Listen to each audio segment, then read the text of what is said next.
young people is that young people are now being groomed. They've been targeted by gangs. They've been targeted by pedophiles. They've been just generally targeted. And one of the processes that groomers use is, and this is really, really simple, so I'll break this down to you. It gets more complicated, but one of the processes that drug dealers are using now is called the chicken shop grooming.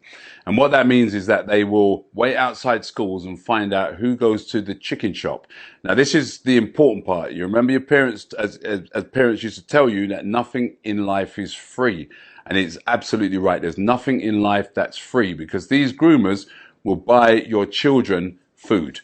And they will do that over a number of days, and then they will turn around and tell that child, you are now in debt. So let's take, for example, here, your child runs up a £50 debt. How's he going to repay that debt? He's not going to come home and tell you as a parent that he's just run up a £50 debt for food.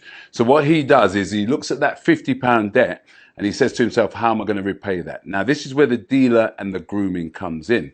So now the groomer turns around and says, well, all you have to do is deliver some drugs to that person over there. And so this to the young person seems like a really easy way of getting out of debt. So the young person agrees.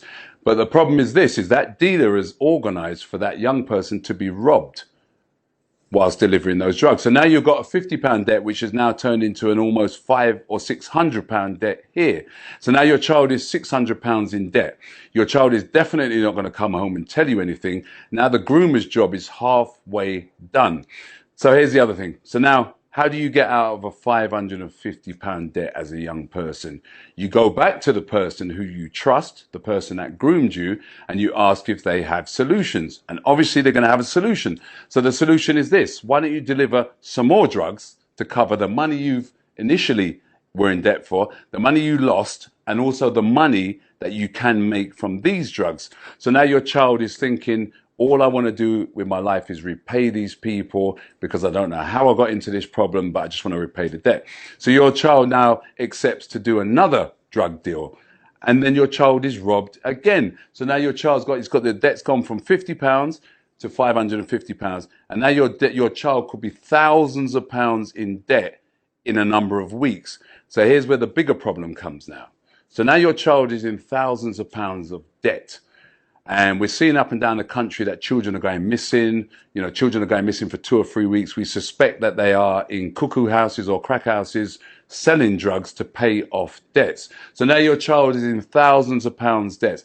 And what we're finding is now parents are finding out that their children are in debt, and they're finding out because drug dealers are coming and kicking their doors open and telling them that they need to pay this money. So the whole point of this message is this, is you can quite easily see that by accepting a £50 food bill, how your child can become thousands of pounds in debt and end up selling drugs, being arrested for selling drugs, actually end up being stabbed, because if they can't produce the money, then there's always violence that follows. So you as a parent, carer, or a concerned youth worker, teach children this process. Teach them it's as simple as accepting food from a stranger, and that nothing in life is free. And the most important thing about this whole message is this, is that grooming is one of the most natural and easiest processes known to man. We do it in relationships, we do it, but groomers are targeting vulnerable children to get them in debt. So take heed from this message, share this message if you can, teach it to a child, and it's just as basic as nothing in life is free, and accepting food from a stranger could end up in thousands of pounds of debt.